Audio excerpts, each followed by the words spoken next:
क्या हम सच में एक बार जीते हैं और एक बार मरते हैं? पुनर्जन्म के बारे में आप सब जानते ही होंगे, पर विश्वास शायद ही करते होंगे। आज की ये वीडियो ऐसे ही लेडी के बारे में है जिसका पुनर्जन्म हुआ था, तो इस वीडियो को एंड तक जरूर देखें। शांति देवी एक ऐसी इंडियन लेडी जिन्होंने दुनिया भर के साइंटिस्ट, क्रिटिक्स को सोच में डाल दिया है। 11 दिसंबर 1926 में दिल्ली में शांति देवी का बर्थ हुआ था।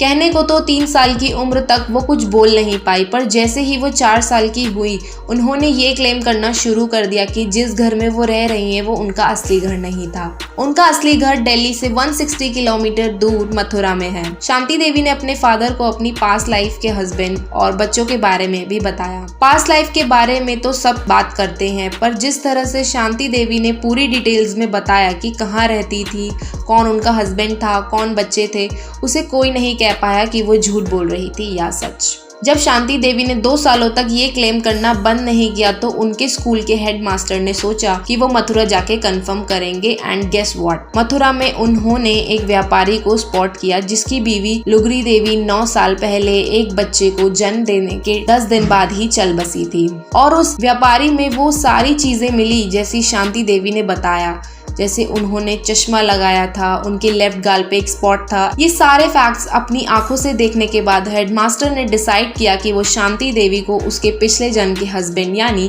केदारनाथ चौबे से मिलवाएंगे। लेकिन शांति देवी किसी से कम नहीं थी। उन्होंने केदारनाथ चौबे को पहचान लिया और अपनी पूरी पास्ट लाइफ के बारे में सारे इंसिडेंट्स बताए। उसके बाद शांति देवी ने कुछ ऐसा पूछा केदारनाथ चौबे से जिसे सबको यकीन हो गया कि ये उनका पुनर्जन्म ही है। शांति देवी ने पूछा कि केदारनाथ चौबे ने दूसरी शादी क्यों की। उन्होंने ऐसा इसीलिए पूछा क्योंकि उन दोनों के बीच ऐसी बात हुई थी कि दोनों में से कोई भी दूसरी शादी नहीं करेगा। शांति देवी की स्टोरी अब इतनी फेमस हो रही थी कि सारे न्यूज चैनल इसको कवर करने में लगे हुए थे।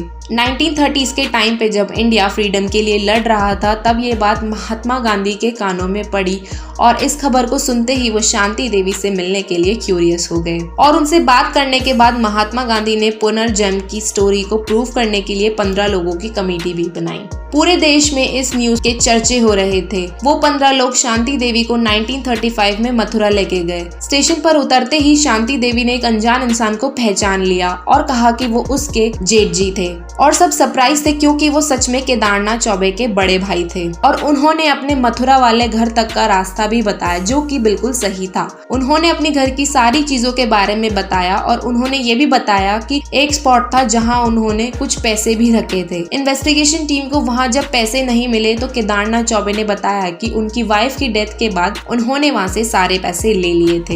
इन सब इंस्टेंस से सब कन्विंस हो गए कि शांति देवी का ये पुनर्जन्म है। कई लोगों ने इसे एक्सेप्ट किया, पर वर्ल्ड वाइड कुछ क्रिटिक्स ऐसे भी थे जिन्होंने इसे नकार दिया। स्पिरिचुअलिटी और पुनर्जन्म जैसी चीजें आजकल के टाइम पे लोग कम मानते हैं, बट जो मानते हैं उनके साथ चमत्कार भी होते हैं। आपको क्या लगता है, ये सच है या बस कहानी? हमें अपने थॉट्स कमेंट सेक्शन में जरूर बताएं और ऐसे ही इंटरेस्टिंग वीडियोस के लिए सब्सक्राइब करें हिंदुस्तान हेराल्ड।